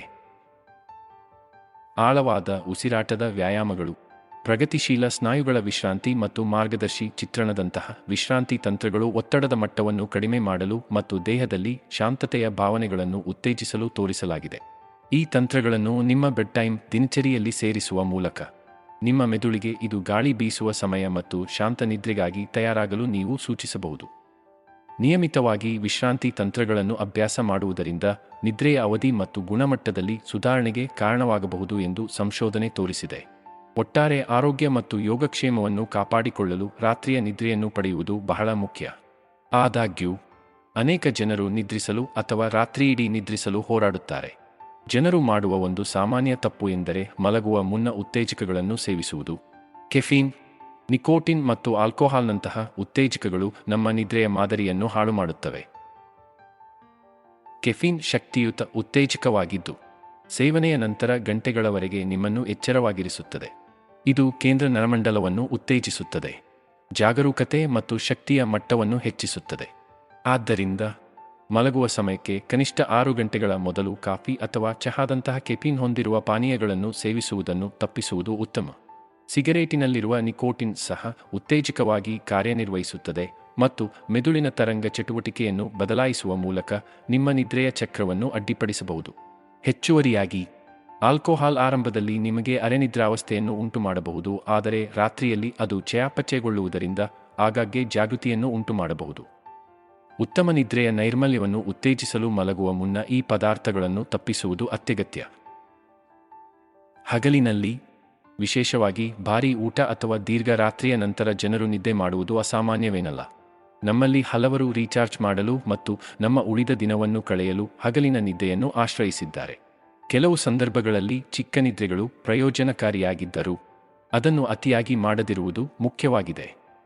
ಅತಿಯಾದ ಹಗಲಿನ ನಿದ್ರೆಯು ಬೊಜ್ಜು, ಮಧುಮೇಹ ಮತ್ತು ಹೃದಯರಕ್ತನಾಳದ ಕಾಯಿಲೆಯಂತಹ ಋಣಾತ್ಮಕ ಆರೋಗ್ಯ ಪರಿಣಾಮಗಳಿಗೆ ಕಾರಣವಾಗಬಹುದು ಎಂದು ಸಂಶೋಧನೆ ತೋರಿಸಿದೆ. ಇದಲ್ಲದೆ ದೀರ್ಘ ನಿದ್ರೆ ನಿಮ್ಮ ನೈಸರ್ಗಿಕ ನಿದ್ರೆಯ ಚಕ್ರವನ್ನು ಅಡ್ಡಿಪಡಿಸಬಹುದು ಮತ್ತು ರಾತ್ರಿಯಲ್ಲಿ ನಿದ್ರಿಸಲು ನಿಮಗೆ ಕಷ್ಟವಾಗುತ್ತದೆ. ಇದು ಹಗಲಿನಲ್ಲಿ ನೀವು ದಣಿದಿರುವ ಮತ್ತು ರಾತ್ರಿಯಲ್ಲಿ ನಿದ್ರೆ ಮಾಡಲು ಸಾಧ್ಯವಾಗದಂತಹ ಕೆಟ್ಟ ಚಕ್ರವನ್ನು ರಚಿಸಬಹುದು. ಈ ಸಮಸ್ಯೆಗಳನ್ನು ತಪ್ಪಿಸಲು ತಜ್ಞರು ನಿಮ್ಮ ಹಗಲಿನ ನಿದ್ರೆಯನ್ನು 30 ನಿಮಿಷಗಳಿಗಿಂತ ಹೆಚ್ಚು ಸೀಮಿತಗೊಳಿಸದಂತೆ ಶಿಫಾರಸು ಮಾಡುತ್ತಾರೆ. ನಿಮ್ಮ ರಾತ್ರಿಯ ನಿದ್ರೆಯ ಮಾದರಿಯನ್ನು ಅಡ್ಡಿಪಡಿಸದೆಯೇ ಪವರ್ ನಿದ್ದೆಯ ಪ್ರಯೋಜನಗಳನ್ನು ಪಡೆದುಕೊಳ್ಳಲು ಇದು ನಿಮ್ಮನ್ನು ಅನುಮತಿಸುತ್ತದೆ. ಒಟ್ಟಾರೆ ಆರೋಗ್ಯ ಮತ್ತು ಕ್ಷೇಮವನ್ನು ಕಾಪಾಡಿಕೊಳ್ಳಲು ನಿದ್ರೆಯ ಅಸ್ವಸ್ಥತೆಗಳನ್ನು ಪರಿಹರಿಸುವುದು ಅತ್ಯಗತ್ಯ. ನಿದ್ರೆಯು ನಮ್ಮ ದೈನಂದಿನ ದಿನಚರಿಯ ಪ್ರಮುಖ ಅಂಶವಾಗಿದೆ ಮತ್ತು ಅದರ ಮಹತ್ವವನ್ನು ಅತಿಯಾಗಿ ಹೇಳಲಾಗುವುದಿಲ್ಲ. ದುರದೃಷ್ಟವಶಾತ್ ಅನೇಕ ವ್ಯಕ್ತಿಗಳು ತಮ್ಮ ಜೀವನದ ಮೇಲೆ ತೀವ್ರ ಪರಿಣಾಮ ಬೀರುವ ವಿವಿಧ ನಿದ್ರಾಹೀನತೆಗಳಿಂದ ಬಳಲುತ್ತಿದ್ದಾರೆ. ನಿದ್ರಾಹೀನತೆಯು ಪ್ರಪಂಚದಾದ್ಯಂತ ಲಕ್ಷಾಂತರ ಜನರ ಮೇಲೆ ಪರಿಣಾಮ ಬೀರುವ ಸಾಮಾನ್ಯ ನಿದ್ರಾಹೀನತೆಗಳಲ್ಲಿ ಒಂದಾಗಿದೆ. ಇದು ನಿದ್ರಿಸಲು ಅಥವಾ ರಾತ್ರಿಯಿಡೀ ನಿದ್ರಿಸಲು ಕಷ್ಟವನ್ನು ಸೂಚಿಸುತ್ತದೆ. ನಿದ್ರಾಹೀನತೆಯು ಹಗಲಿನ ಆಯಾಸ, ಏಕಾಗ್ರತೆಯ ಕೊರತೆ, ಕಿರಿಕಿರಿ ಮತ್ತು ಖಿನ್ನತೆಗೆ ಕಾರಣವಾಗಬಹುದು. ಒಳ್ಳೆಯ ಸುದ್ದಿ ಏನೆಂದರೆ ನಿದ್ರಾಹೀನತೆಗೆ ಔಷಧಿಯಿಂದ ಹಿಡಿದು ಅರಿವಿನ ವರ್ತನೆಯ ಚಿಕಿತ್ಸೆಯವರೆಗೆ ಹಲವಾರು ಚಿಕಿತ್ಸೆಗಳು ಲಭ್ಯವಿವೆ. ಮತ್ತೊಂದು ಸಾಮಾನ್ಯ ಅಸ್ವಸ್ಥತೆಯು ನಿದ್ರೆಯಲ್ಲಿ ಉಸಿರುಕಟ್ಟುವಿಕೆಯಾಗಿದೆ. ಇದು ನಿದ್ರೆಯ ಸಮಯದಲ್ಲಿ ಉಸಿರಾಟದ ತೊಂದರೆಗಳನ್ನು ಉಂಟುಮಾಡುತ್ತದೆ. ಇದು ರಾತ್ರಿಯಿಡೀ ಅಡ್ಡಿಪಡಿಸುವ ಉಸಿರಾಟದ ಮಾದರಿಗಳಿಗೆ ಕಾರಣವಾಗುತ್ತದೆ. ಈ ಸ್ಥಿತಿಯು ಅಧಿಕ ರಕ್ತದೊತ್ತಡ, ಹೃದ್ರೋಗ, ಮಧುಮೇಹ ಮತ್ತು ಪಾರ್ಶ್ವವಾಯುವಿಗೆ ಕಾರಣವಾಗಬಹುದು. ನಿದ್ರಾಹೀನತೆಯು ಪ್ರಪಂಚದಾದ್ಯಂತ ಲಕ್ಷಾಂತರ ಜನರ ಮೇಲೆ ಪರಿಣಾಮ ಬೀರುವ ಸಾಮಾನ್ಯ ನಿದ್ರಾಹೀನತೆಯಾಗಿದೆ. ಇದು ತೊಂದರೆಗೆ ಬೀಳುವುದು ಮತ್ತು ನಿದ್ರಿಸುವುದು, ಬೆಳಿಗ್ಗೆ ಬೇಗನೆ ಏಳುವುದು ಅಥವಾ ಎದ್ದ ನಂತರ ದಣಿದ ಭಾವನೆಯಿಂದ ನಿರೂಪಿಸಲ್ಪಟ್ಟಿದೆ. ನಿದ್ರಾಹೀನತೆಯು ಹಗಲಿನ ಆಯಾಸ, ಕಿರಿಕಿರಿ, ಏಕಾಗ್ರತೆಯ ತೊಂದರೆ ಮತ್ತು ಖಿನ್ನತೆಗೆ ಕಾರಣವಾಗಬಹುದು. ನಿದ್ರಾಹೀನತೆಗೆ ಹಲವಾರು ಕಾರಣಗಳಿವೆ. ನಿದ್ರಾಹೀನತೆಗೆ ಒತ್ತಡವು ಪ್ರಮುಖ ಕೊಡುಗೆಯಾಗಿದೆ, ಏಕೆಂದರೆ ಅದು ಮನಸ್ಸನ್ನು ಸಕ್ರಿಯವಾಗಿರಿಸುತ್ತದೆ ಮತ್ತು ವ್ಯಕ್ತಿಗಳಿಗೆ ವಿಶ್ರಾಂತಿ ಪಡೆಯಲು ಕಷ್ಟವಾಗುತ್ತದೆ. ಅನಿಯಮಿತ ನಿದ್ರೆಯ ವೇಳಾಪಟ್ಟಿ ಮತ್ತು ಹಗಲಿನಲ್ಲಿ ಅತಿಯಾದ ನಿದ್ರೆಯಂತಹ ಕಳಪೆ ನಿದ್ರೆಯ ಅಭ್ಯಾಸಗಳು ನಿದ್ರಾಹೀನತೆಗೆ ಕಾರಣವಾಗುವ ಒಬ್ಬರ ಸಿರ್ಕಾಡಿಯನ್ ಲಯವನ್ನು ಅಡ್ಡಿಪಡಿಸಬಹುದು. ಕೆಲವು ಔಷಧಿಗಳು, ಕೆಫೀನ್ ಸೇವನೆ, ಆಲ್ಕೋಹಾಲ್ ಸೇವನೆ ಮತ್ತು ಧೂಮಪಾನವು ನಿದ್ರಿಸುವ ವ್ಯಕ್ತಿಯ ಸಾಮರ್ಥ್ಯದ ಮೇಲೆ ಪರಿಣಾಮ ಬೀರಬಹುದು. ಅದೃಷ್ಟವಶಾತ್ ನಿದ್ರಾಹೀನತೆಯನ್ನು ನಿರ್ವಹಿಸಲು ವಿವಿಧ ಮಾರ್ಗಗಳಿವೆ. ಮಲಗುವ ಮುನ್ನ ಎಲೆಕ್ಟ್ರಾನಿಕ್ಸ್ ಅನ್ನು ತಪ್ಪಿಸುವುದು, ವಿಶ್ರಾಂತಿ ಮಲಗುವ ಸಮಯದ ದಿನಚರಿಯನ್ನು ರಚಿಸುವುದು ಮತ್ತು ನಿಯಮಿತ ನಿದ್ರೆಯ ವೇಳಾಪಟ್ಟಿಗೆ ಅಂಟಿಕೊಳ್ಳುವಂತಹ ಉತ್ತಮ ನಿದ್ರೆಯ ನೈರ್ಮಲ್ಯವನ್ನು ಅಭ್ಯಾಸ ಮಾಡುವುದು ಒಬ್ಬರ ನಿದ್ರೆಯ ಗುಣಮಟ್ಟವನ್ನು ಸುಧಾರಿಸಲು ಸಹಾಯ ಮಾಡುತ್ತದೆ. ಸ್ಲೀಪ್ ಅಪ್ನಿಯ ಒಂದು ಸಾಮಾನ್ಯ ನಿದ್ರಾಹೀನತೆಯಾಗಿದ್ದು, ಅದು ಪ್ರಪಂಚದಾದ್ಯಂತ ಲಕ್ಷಾಂತರ ಜನರ ಮೇಲೆ ಪರಿಣಾಮ ಬೀರುತ್ತದೆ. ಈ ಸ್ಥಿತಿಯು ನಿದ್ರೆಯ ಸಮಯದಲ್ಲಿ ಉಸಿರಾಟದಲ್ಲಿ ಅಡಚಣೆಗಳನ್ನು ಉಂಟುಮಾಡಬಹುದು. ಇದು ಕಳಪೆ ಗುಣಮಟ್ಟದ ವಿಶ್ರಾಂತಿ ಮತ್ತು ವಿವಿಧ ಆರೋಗ್ಯ ಸಮಸ್ಯೆಗಳಿಗೆ ಕಾರಣವಾಗುತ್ತದೆ. ಗಂಟಲಿನ ಸ್ನಾಯುಗಳು ಹೆಚ್ಚು ವಿಶ್ರಾಂತಿ ಪಡೆದಾಗ ಸ್ಲೀಪ್ ಅಪ್ನಿಯ ಸಂಭವಿಸುತ್ತದೆ. ಇದು ಶ್ವಾಸನಾಳವನ್ನು ನಿರ್ಬಂಧಿಸುತ್ತದೆ ಮತ್ತು ದೇಹದಲ್ಲಿ ಆಮ್ಲಜನಕದ ಮಟ್ಟವನ್ನು ಕಡಿಮೆ ಮಾಡುತ್ತದೆ. ನಿದ್ರಾ ಉಸಿರುಕಟ್ಟುವಿಕೆ ಎರಡು ಮುಖ್ಯ ವಿಧಗಳಿವೆ. ಪ್ರತಿರೋಧಕ ನಿದ್ರಾ ಉಸಿರುಕಟ್ಟುವಿಕೆ ಓಸ ಮತ್ತು ಕೇಂದ್ರ ನಿದ್ರೆಯಲ್ಲಿ ಉಸಿರುಕಟ್ಟುವಿಕೆ ಸ. ಹೆಚ್ಚುವರಿ ಅಂಗಾಂಶ ಅಥವಾ ವಿಸ್ತರಿಸಿದ ಟಾನ್ಸಿಲ್ಗಳಂತಹ ವಾಯುಮಾರ್ಗದಲ್ಲಿ ದೈಹಿಕ ಅಡಚಣೆಯಿಂದ ಓಸ ಉಂಟಾಗುತ್ತದೆ. ಮತ್ತೊಂದೆಡೆ ಸ ನಿದ್ರೆಯ ಸಮಯದಲ್ಲಿ ಉಸಿರಾಟವನ್ನು ನಿಯಂತ್ರಿಸಲು ಸರಿಯಾದ ಸಂಕೇತಗಳನ್ನು ಕಳುಹಿಸಲು ಮೆದುಳಿನ ವೈಫಲ್ಯದಿಂದಾಗಿ. ನಿದ್ರೆಯಲ್ಲಿ ಉಸಿರುಕಟ್ಟುವಿಕೆಯ ಲಕ್ಷಣಗಳು ಜೋರಾಗಿ ಗೊರಕೆ ಹೊಡೆಯುವುದು, ನಿದ್ರೆಯ ಸಮಯದಲ್ಲಿ ಗಾಳಿಗಾಗಿ ಎದುಸಿರು ಬಿಡುವುದು, ಎದ್ದ ನಂತರ ಅಥವಾ ದಿನವಿಡೀ ತಲೆನೋವು, ಆಯಾಸ ಮತ್ತು ಹಗಲಿನ ಅರೆನಿದ್ರಾವಸ್ಥೆಯನ್ನು ಒಳಗೊಂಡಿರುತ್ತದೆ. ರೆಸ್ಟ್ಲೆಸ್ ಲೆಗ್ ಸಿಂಡ್ರೋಮ್ RLS ಒಂದು ನರವೈಜ್ಞಾನಿಕ ಕಾಯಿಲೆಯಾಗಿದ್ದು, ಅದು ಪ್ರಪಂಚದಾದ್ಯಂತ ಲಕ್ಷಾಂತರ ಜನರ ಮೇಲೆ ಪರಿಣಾಮ ಬೀರುತ್ತದೆ. ರಾಲ್ಸ್ನಿಂದ ಬಳಲುತ್ತಿರುವವರು ತಮ್ಮ ಕಾಲುಗಳನ್ನು ಚಲಿಸಲು ಅನಿಯಂತ್ರಿತ ಪ್ರಚೋದನೆಯನ್ನು ಅನುಭವಿಸುತ್ತಾರೆ, ವಿಶೇಷವಾಗಿ ರಾತ್ರಿಯಲ್ಲಿ ಅವರು ಮಲಗಲು ಪ್ರಯತ್ನಿಸುತ್ತಿರುವಾಗ. ಇದು ನಿದ್ರೆಯ ಗುಣಮಟ್ಟ ಮತ್ತು ಅವಧಿಯಲ್ಲಿ ಗಮನಾರ್ಹ ಅಡಚಣೆಗಳನ್ನು ಉಂಟುಮಾಡಬಹುದು. ಇದು ಆಯಾಸ, ಮೂಡ್ ಅಡಚಣೆಗಳು ಮತ್ತು ಇತರ ಆರೋಗ್ಯ ಸಮಸ್ಯೆಗಳಿಗೆ ಕಾರಣವಾಗುತ್ತದೆ. ರಾಲ್ಸ್ನ ನಿಖರವಾದ ಕಾರಣವನ್ನು ಸಂಪೂರ್ಣವಾಗಿ ಅರ್ಥಮಾಡಿಕೊಳ್ಳಲಾಗಿಲ್ಲ, ಆದರೆ ಇದು ತಳಿಶಾಸ್ತ್ರ ಮತ್ತು ಕಬ್ಬಿಣದ ಕೊರತೆಯ ರಕ್ತಹೀನತೆ ಮತ್ತು ಮೂತ್ರಪಿಂಡದ ಕಾಯಿಲೆಯಂತಹ ಕೆಲವು ವೈದ್ಯಕೀಯ ಪರಿಸ್ಥಿತಿಗಳಿಗೆ ಸಂಬಂಧಿಸಿದೆ. ರಾಲ್ಸ್ನ ಲಕ್ಷಣಗಳು ಸಾಮಾನ್ಯವಾಗಿ ವಯಸ್ಸಿನೊಂದಿಗೆ ಹದಗೆಡುತ್ತವೆ ಮತ್ತು ಪುರುಷರಿಗಿಂತ ಮಹಿಳೆಯರ ಮೇಲೆ ಹೆಚ್ಚು ಪರಿಣಾಮ ಬೀರುತ್ತವೆ ಎಂದು ತೋರಿಸಲಾಗಿದೆ.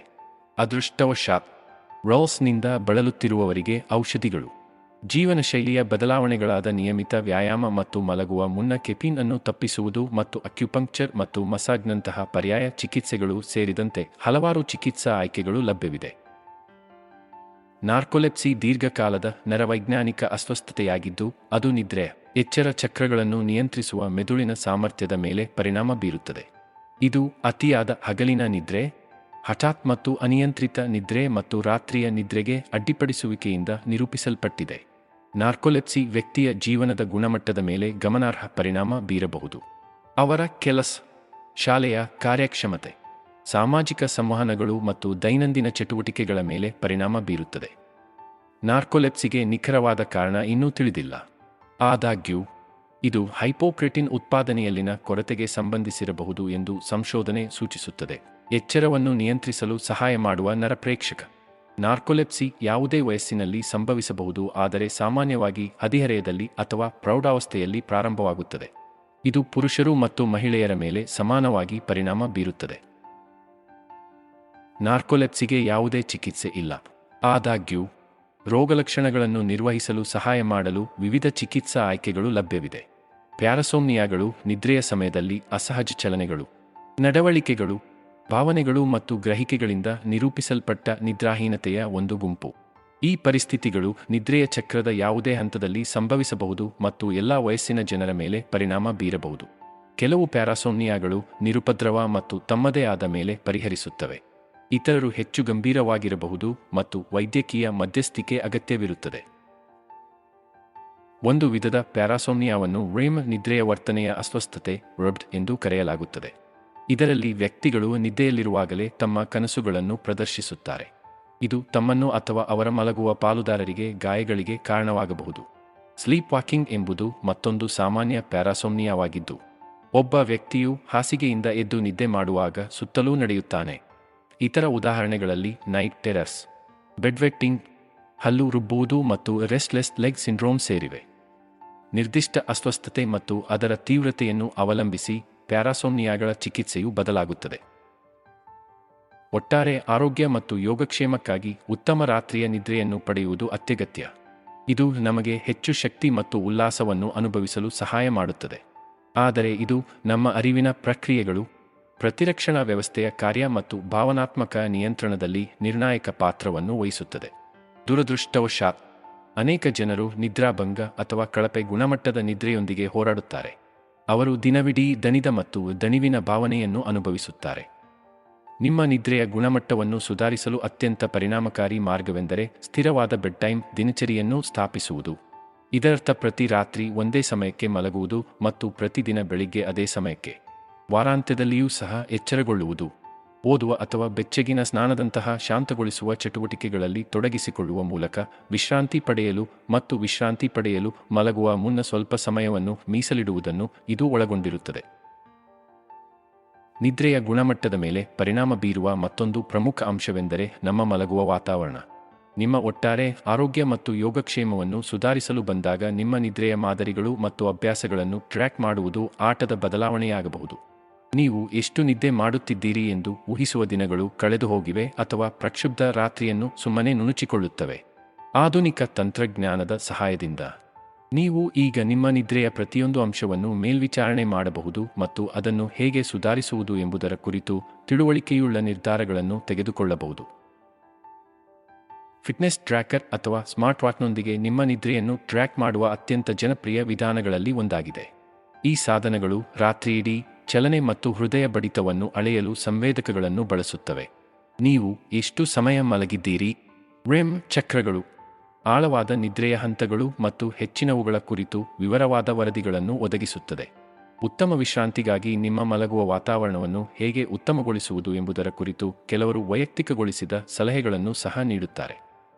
ಉಸಿರಾಟದ ಮಾದರಿಗಳು ಮತ್ತು ಚಲನೆಗಳ ಆಧಾರದ ಮೇಲೆ ನಿದ್ರೆಯ ವಿವಿಧ ಹಂತಗಳನ್ನು ಗುರುತಿಸಲು ಧ್ವನಿ ವಿಶ್ಲೇಷಣೆ ತಂತ್ರಜ್ಞಾನವನ್ನು ಬಳಸುವ ಮೊಬೈಲ್ ಅಪ್ಲಿಕೇಶನ್ಗಳ ಮೂಲಕ ನಿಮ್ಮ ನಿದ್ರೆಯನ್ನು ಟ್ರ್ಯಾಕ್ ಮಾಡಲು ಇನ್ನೊಂದು ಮಾರ್ಗವಾಗಿದೆ. ತಂತ್ರಜ್ಞಾನವು ನಮ್ಮ ಜೀವನದ ಪ್ರತಿಯೊಂದು ಅಂಶವನ್ನು ತೆಗೆದುಕೊಂಡಿದೆ ಮತ್ತು ಈಗ ಅದನ್ನು ನಿದ್ರೆಯ ಗುಣಮಟ್ಟವನ್ನು ಸುಧಾರಿಸಲು ಬಳಸಲಾಗುತ್ತಿದೆ. ಫಿಟ್ನೆಸ್ ಟ್ರ್ಯಾಕರ್ಗಳಂತಹ ಸ್ಮಾರ್ಟ್ ವೇರಬಲ್ಗಳು ಜನಪ್ರಿಯವಾಗುವುದರೊಂದಿಗೆ ಜನರು ತಮ್ಮ ನಿದ್ರೆಯ ದಿನಚರಿಗಳನ್ನು ಅನುಸರಿಸುವ ರೀತಿಯಲ್ಲಿ ಗಮನಾರ್ಹ ಬದಲಾವಣೆ ಕಂಡುಬಂದಿದೆ. ಸ್ಲೀಪ್ ಟ್ರ್ಯಾಕಿಂಗ್ ಅಪ್ಲಿಕೇಶನ್ಗಳು ಈಗ ಸುಲಭವಾಗಿ ಲಭ್ಯವಿವೆ ಮತ್ತು ಒಟ್ಟಾರೆ ನಿದ್ರೆಯ ಗುಣಮಟ್ಟವನ್ನು ಸುಧಾರಿಸಲು ಸಹಾಯ ಮಾಡುವ ನಿದ್ರೆಯ ಮಾದರಿಗಳ ಒಳನೋಟಗಳನ್ನು ಒದಗಿಸುತ್ತವೆ. ಧರಿಸಬಹುದಾದ ತಂತ್ರಜ್ಞಾನದ ಜೊತೆಗೆ ಗೊರಕೆ ಅಥವಾ ನಿದ್ರಾಹೀನತೆಯಂತಹ ಮಲಗುವ ಸಮಸ್ಯೆಗಳಿಗೆ ಸಹಾಯ ಮಾಡಲು ವಿನ್ಯಾಸಗೊಳಿಸಲಾದ ನಿರ್ದಿಷ್ಟ ಸಾಧನಗಳು ಸಹ ಇವೆ. ಈ ಸಾಧನಗಳು ಅಂತರ್ನಿರ್ಮಿತ ಸ್ಪೀಕರ್ಗಳೊಂದಿಗೆ ಸ್ಮಾರ್ಟ್ ದಿಂಬುಗಳನ್ನು ಒಳಗೊಂಡಿರುತ್ತವೆ. ಅದು ಹಿತವಾದ ಶಬ್ದಗಳನ್ನು ಅಥವಾ ಬಿಳಿ ಶಬ್ದವನ್ನು ಪ್ಲೇ ಮಾಡುತ್ತದೆ ಮತ್ತು ನಿಮ್ಮನ್ನು ಶಾಂತಿಯುತ ನಿದ್ರೆಗೆ ತಳ್ಳುತ್ತದೆ. ಸೂರ್ಯೋದಯ ಅಥವಾ ಸೂರ್ಯಾಸ್ತವನ್ನು ಅನುಕರಿಸುವ ಬೆಳಕಿನ ಚಿಕಿತ್ಸಾ ದೀಪಗಳು ಸಹ ಇವೆ. ನಿಮ್ಮ ಸಿರ್ಕಾಡಿಯನ್ ಲಯವನ್ನು ನಿಯಂತ್ರಿಸಲು ಮತ್ತು ಉತ್ತಮ ನಿದ್ರೆಯನ್ನು ಉತ್ತೇಜಿಸಲು ಸಹಾಯ ಮಾಡುತ್ತದೆ. ಅಂತಿಮವಾಗಿ, ನಮ್ಮ ಸ್ಮಾರ್ಟ್ಫೋನ್ಗಳು ಸಹ ನಮ್ಮ ನಿದ್ರೆಯ ಅಭ್ಯಾಸವನ್ನು ಸುಧಾರಿಸಲು ಸಹಾಯ ಮಾಡುವ ವೈಶಿಷ್ಟ್ಯಗಳನ್ನು ಹೊಂದಿವೆ. ನಿದ್ರೆಯ ಸಮಸ್ಯೆಗಳಿಗೆ ಆರೋಗ್ಯ ಪೂರೈಕೆದಾರರನ್ನು ಸಂಪರ್ಕಿಸುವುದು ಗುಣಮಟ್ಟದ ನಿದ್ರೆಯನ್ನು ಪಡೆಯುವ ನಿಮ್ಮ ಸಾಮರ್ಥ್ಯದ ಮೇಲೆ ಪರಿಣಾಮ ಬೀರುವ ಆಧಾರವಾಗಿರುವ ಪರಿಸ್ಥಿತಿಗಳನ್ನು ಗುರುತಿಸುವಲ್ಲಿ ಮತ್ತು ಚಿಕಿತ್ಸೆ ನೀಡುವಲ್ಲಿ ಪ್ರಮುಖ ಹಂತವಾಗಿದೆ. ಕಳಪೆ ನಿದ್ರೆಯು ಒಟ್ಟಾರೆ ಆರೋಗ್ಯ ಮತ್ತು ಯೋಗಕ್ಷೇಮದ ಮೇಲೆ ಗಮನಾರ್ಹ ಪರಿಣಾಮ ಬೀರಬಹುದು. ಇದು ಮನಸ್ಥಿತಿ ಬದಲಾವಣೆಗಳಿಗೆ ಕಾರಣವಾಗುತ್ತದೆ, ಅರಿವಿನ ಕಾರ್ಯವನ್ನು ಕಡಿಮೆ ಮಾಡುತ್ತದೆ ಮತ್ತು ಮಧುಮೇಹ ಮತ್ತು ಹೃದಯರಕ್ತನಾಳದ ಕಾಯಿಲೆಯಂತಹ ದೀರ್ಘಕಾಲದ ಕಾಯಿಲೆಗಳ ಅಪಾಯವನ್ನು ಹೆಚ್ಚಿಸುತ್ತದೆ. ಆರೋಗ್ಯ ರಕ್ಷಣೆ ನೀಡುಗರೊಂದಿಗೆ ಸಮಾಲೋಚಿಸುವುದು ನಿಮ್ಮ ಜೀವನದ ಗುಣಮಟ್ಟವನ್ನು ಸುಧಾರಿಸಲು, ಸರಿಯಾದ ರೋಗನಿರ್ಣಯ ಮತ್ತು ಚಿಕಿತ್ಸೆಯನ್ನು ಪಡೆಯಲು ನಿಮಗೆ ಸಹಾಯ ಮಾಡುತ್ತದೆ. ನಿದ್ರೆಯ ಸಮಸ್ಯೆಗಳಿಗಾಗಿ ಆರೋಗ್ಯ ರಕ್ಷಣೆ ನೀಡುಗರನ್ನು ಭೇಟಿ ಮಾಡಿದಾಗ ನಿಮ್ಮ ರೋಗಲಕ್ಷಣಗಳು ಮತ್ತು ಮಲಗುವ ಅಭ್ಯಾಸಗಳ ಬಗ್ಗೆ ಮಾಹಿತಿಯೊಂದಿಗೆ ಸಿದ್ಧರಾಗುವುದು ಮುಖ್ಯವಾಗಿದೆ. ಇದು ನಿದ್ರೆಯ ದಿನಚರಿಯನ್ನು ಇಟ್ಟುಕೊಳ್ಳುವುದು ಅಥವಾ ನಿಮ್ಮ ನಿದ್ರೆಯ ಮಾದರಿಗಳನ್ನು ಟ್ರ್ಯಾಕ್ ಮಾಡಲು ಧರಿಸಬಹುದಾದ ಸಾಧನವನ್ನು ಬಳಸುವುದನ್ನು ಒಳಗೊಂಡಿರಬಹುದು. ಹೆಚ್ಚುವರಿಯಾಗಿ, ನೀವು ಪ್ರಸ್ತುತ ತೆಗೆದುಕೊಳ್ಳುತ್ತಿರುವ ಯಾವುದೇ ಔಷಧಿಗಳು ಅಥವಾ ಪೂರಕಗಳನ್ನು ಚರ್ಚಿಸಲು ಮರೆಯದಿರಿ, ಏಕೆಂದರೆ ಇವುಗಳು ಗುಣಮಟ್ಟದ ವಿಶ್ರಾಂತಿ ಪಡೆಯುವ ನಿಮ್ಮ ಸಾಮರ್ಥ್ಯದ ಮೇಲೆ ಪ್ರಭಾವ ಬೀರಬಹುದು.